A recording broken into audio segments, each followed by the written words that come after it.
नमस्कार दोस्तों, बहुत important topic for youth, when should you by your first house.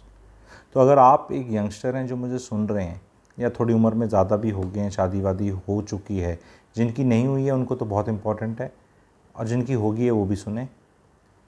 You should buy a home, a house, a flat और a property, जो भी इसके अलग अलग नाम है, एज अर्ली एज पॉसिबल। नहीं बट भाई कैसे करें, अभी तो शादी 27-28 साल का हूँ, शादी हो रही है, पैसे कहाँ हैं, कैसे खरीदूँ? तो सुन लो कैसे खरीदना है। सबसे पहले तो प्रॉपर्टी खरीदनी है, कैसी भी प्रॉपर्टी खरीदनी है, कहीं भी खरीदनी है, किसी भी बिल्डर की खरीदनी है। सबसे पहले तो अपने मन में डाल लो। अब कैसे खरीदनी है बता देता हूँ। लड़के का बाप, लड़की का बाप, लड़का और लड़की, ये चार लोग, ये चार मिलके भी नहीं खरीद सकते क्या? लड़की लोन ले लेगी, लड़का लोन ले लेगा, लड़का अपनी सेविंग्स लगा देगा, लड़की का पिताजी शादी में पैसे ज़्यादा नहीं खर्च करेगा, लड़के का पिताजी कुछ नहीं खर्च करेगा, वो पैसे से जोड़ के आप आराम से घर खरीद सकते हैं। मिडिल क्लास मेरा ऑडियंस है, इट इज़ 100% पॉसिबल। लोग 60-70-80 लाख शादियों में लगा लेते हैं, गहनों में लगा लेते हैं। 2.5 लाख का लहंगा पहनती है ना, उस दुल्हन और बिटिया को बोलना है कि घर ले लो, क्योंकि जब घर अपना हो जाता है, अलग हो जाता है, कुछ मिल जाता है, चाहे भावें 1 BHK ही सही, तो भी लड़ाई में इश्यूज़ नहीं आते। लोग 70 लाख शादी में लगा के 70 दिन में हमारे जैसे कंसल्टेशन मैरिटल कंसल्टेंट के आगे बैठे होते हैं, शादी टूट रही है जी। बहुत लोग मुझे कई बार होता है, अरे तू तो घर बेच रहा है। अरे भैया, कंसल्टेशन भी तो मैं ही करता हूँ। शादी आपकी अच्छी चले तो पैसे कमाते हैं, अच्छी नहीं चल रही तो कमाते हैं। घर आप खरीदो तो कमाते हैं, ना खरीदो तो कुछ मर्जी कर लो। तो मैं मुकेश अंबानी जी वैसे भी नहीं बन रहा, अदानी जी आप नहीं है, तो ना मैं मुकेश अंबानी ना आप अदानी। तो इस चीज़ का जेलेसी क्या है? मैं जो बात बता रहा हूँ उसको दोबारा समझने की कोशिश करो, बिकॉज इतने फाइनेंशियल इन्फ्लुएंसर्स और इनने इतना गदर मचा रखा है कि नहीं ये ठीक नहीं है, म्यूचुअल फंड ले लो, ये कर लो, वो कर लो। माता पिता लड़की के हों लड़के के हों, हमें किसने खरीद के दिया था? अरे आपके टाइम्स अलग थे, अब टाइम्स अलग हैं। अरे पर 1 BHK या छोटे 2 BHK में क्या होगा? अरे किसी कपल को अगर वो माता पिता के साथ रह रहे हैं, सास ससुर के साथ, किसको 2 कमरे मिलते हैं बताना? मुश्किल से 1 कमरा मिलता है, 1 टॉयलेट मिलता है, किचन तो कॉमन है ही। ड्राइंग डाइनिंग में तो ससुर जी अखबार लेके पैर ऊपर करके चाय पीते रहते हैं, कोई आपको सेंस कुछ मिलती नहीं, आपके दोस्त आ नहीं सकते, कुछ हो नहीं सकता।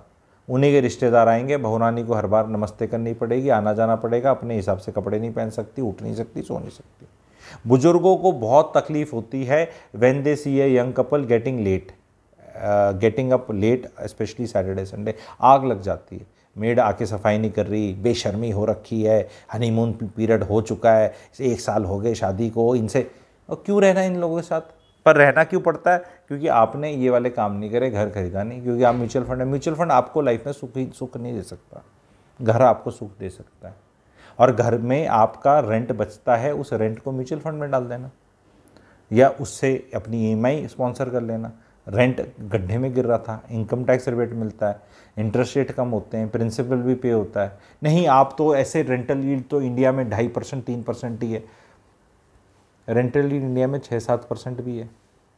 और मैं बहुत वीडियोस बना दूंगा, सैंगो रियल एस्टेट मेरी चैनल है, वहाँ पे 6 से 7% रेंटल यील्ड वाले वीडियोस देख लेना जाके, और आगे भी और आ जाएंगे। सैंगो रियल एस्टेट, अगर आपने सब्सक्राइब नहीं किया वो चैनल तो कृपया करके उसको सब्सक्राइब कर लो आप लोग, और आपको मिल जाएंगे, मेरी रिक्वेस्ट है। पर फैक्ट ये है कि जितना जल्दी हो आपने किसी तरह खींचतान के खरीद लो। कई लोग होते हैं जो सरकारी नौकरियों में होते हैं, कई लोग होते हैं जो उनको ठिकाना नहीं पता कहाँ रहना है। आप लोगों के लिए भी यही एडवाइस है कि खरीद लो। नहीं पता ना तो जहाँ कहीं मर्जी खरीद लो।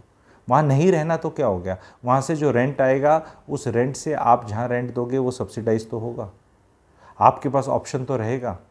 सपोज़ करो आप गुड़गांव में रहते हो या दिल्ली में या कहीं भी रहते हो और अपने माता पिता के पास में किराए में शिफ्ट करना चाहते हो, और वहाँ प्रॉपर्टी आपकी खरीदने की हैसियत ही नहीं है, क्योंकि भैया वो तो 2, 3, 5, 6, 7 करोड़ की है।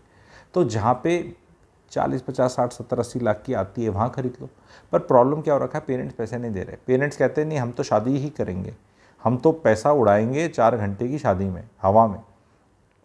ये वाली मुसीबतें बहुत ज़्यादा आ रही हैं, एंड ये बिल्कुल नहीं करना चाहिए। और लड़के वालों को तो लड़की वालों का एक खर्चा नहीं कराना चाहिए, ये हिंट और दे रहा हूँ मैं यहाँ पे। मैं इंडिया का नंबर 1 मैरिटल कंसल्टेंट हूँ, मैं प्रैक्टिकल टिप्स देता हूँ। लड़की वालों को खर्चा नहीं कराने थे, लड़की वाले फालतू में 80 लाख रुपए खर्च कर देंगे, वो आप करवाना नहीं चाह रहे थे। ऐसा भी नहीं कि आपकी जेब में घुसे, क्योंकि उसने उड़ा दिए। हाइड्रोलिक लिफ्ट आ रही थी, वो गेंदे के फूल की जगह लिली के फूल लगे थे, 10 पकवान की जगह 50 पकवान थे, 100 लोगों की जगह 500 लोग बुला रखे थे। अब वो शादी नहीं चलेगी, लड़की का बाप आप पे केस करके पैसे लेगा क्योंकि उसने 80 लाख लगा रखे थे।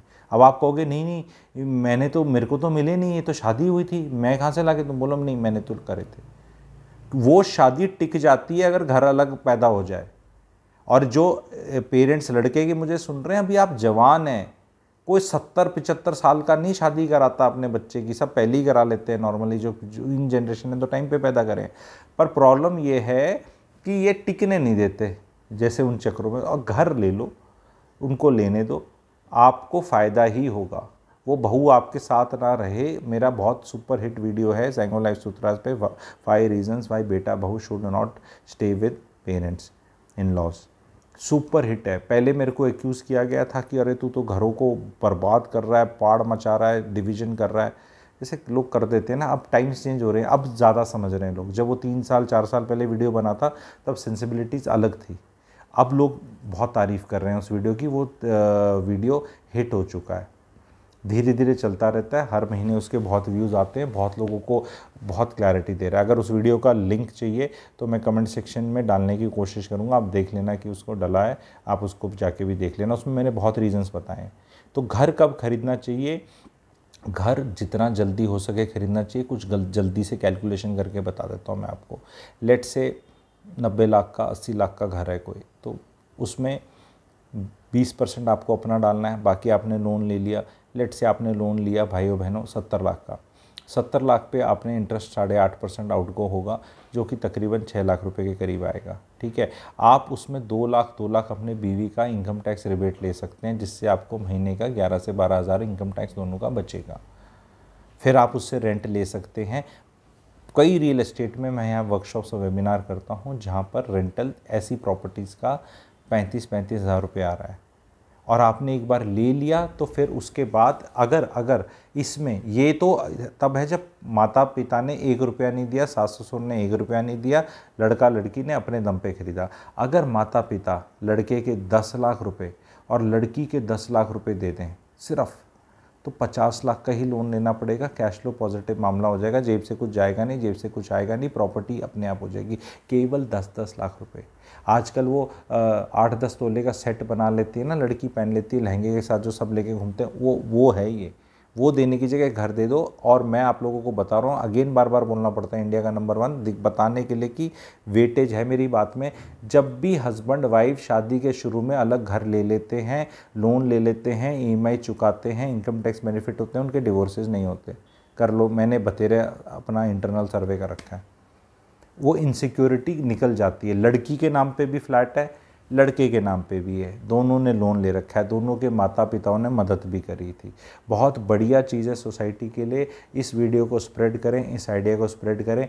जिनकी शादियां हो चुकी हैं और अब वो पेरेंट्स ने पैसा बहुत ज़्यादा लगा ही दिया था, तो भाई अब भी अगर इनको देने के लिए है, और इनका आपके 10 लाख देने से लड़की के बाप या लड़के के बाप, ये कोई दहेज नहीं बात कर रहा मैं यहाँ पे, आप ही की बेटी के नाम पे है, आप ही के बेटे के नाम पे है, लड़के वाला भी दे रहा है, लड़की वाला अपने सामर्थ्य के हिसाब से 5-5 लाख भी दे सकते हो कि आपके ग्रैंड चाइल्ड का फर्स्ट बर्थडे है, तो इनका गाड़ी धक्का स्टार्ट हो जाएगी। किसी के 5-10 लाख रुपए देने से, क्योंकि आज के दिन तो 10 लाख में गाड़ी भी नहीं आती कोई बढ़िया बहुत ग्रेट सी, तो इतने देने में अगर वो घर खरीद सकते हैं, थोड़ा लोन लेके, थोड़ा अपनी सेविंग्स निकाल के, और थोड़ा, कई बार क्या होता है पेमेंट प्लान भी इजी मिल जाता है। कई बार क्या होता है पैसे 4 साल में जाने हैं, पैसे 3 साल में जाने हैं, 3 और 4 साल में पैसे जाने हैं, शुरू का पैसा मिल गया और फिर कुछ बढ़िया सिस्टम हो गया, तो आप आराम से घर खरीदा जा सकता है। घर को खरीदें। अगर जो अब घर नहीं खरीदेगा 4-5 साल में बड़े शहरों में प्राइस्ड आउट फील करेगा, कहीं कुछ भी नहीं मिलने वाला। तो सवाल फिर वही आ गया, उसका जवाब बहुत सिंपल है, घर कब खरीदना चाहिए? As early as possible. Don't go by these influencers. इन लोगों ने आपको म्यूचुअल फंड बेच के पेंट हाउसेज, विलाज और प्लॉट्स और सब कुछ, एयरबीएनबी सब कुछ ले लिया। जितने भी फाइनेंशियल इन्फ्लुएंसर हैं, वो रायपुर वाला है, वो गोवा वाला है, वो फरीदाबाद वाला है, सारी जनता जितनी भी है ना, इनने दबा के अपना सब कुछ खरीद लिया है। और आपको म्यूचुअल फंड सही है बोल बोल के, म्यूचुअल फंड भी सही है, मना कौन कर रहा है, पर पहले घर खरीद लो, उससे रेंट बचा लो, रेंट को म्यूचुअल फंड में डाल देना, बाद में डाल देना, पहले घर खरीद लो। राशन तो गवर्नमेंट 5 kg दे रही है, घर अपना हो गया तो कुछ कोई इमरजेंसी जीवन में आ जाए, लाइफ निकल पड़ेगी। सबसे बड़ी प्रॉब्लम होती है किराया देना। तो आई होप ये आप लोग को मज़ा आया। प्लीज़ शेयर करिएगा, लाइक करिएगा। Thank you very much.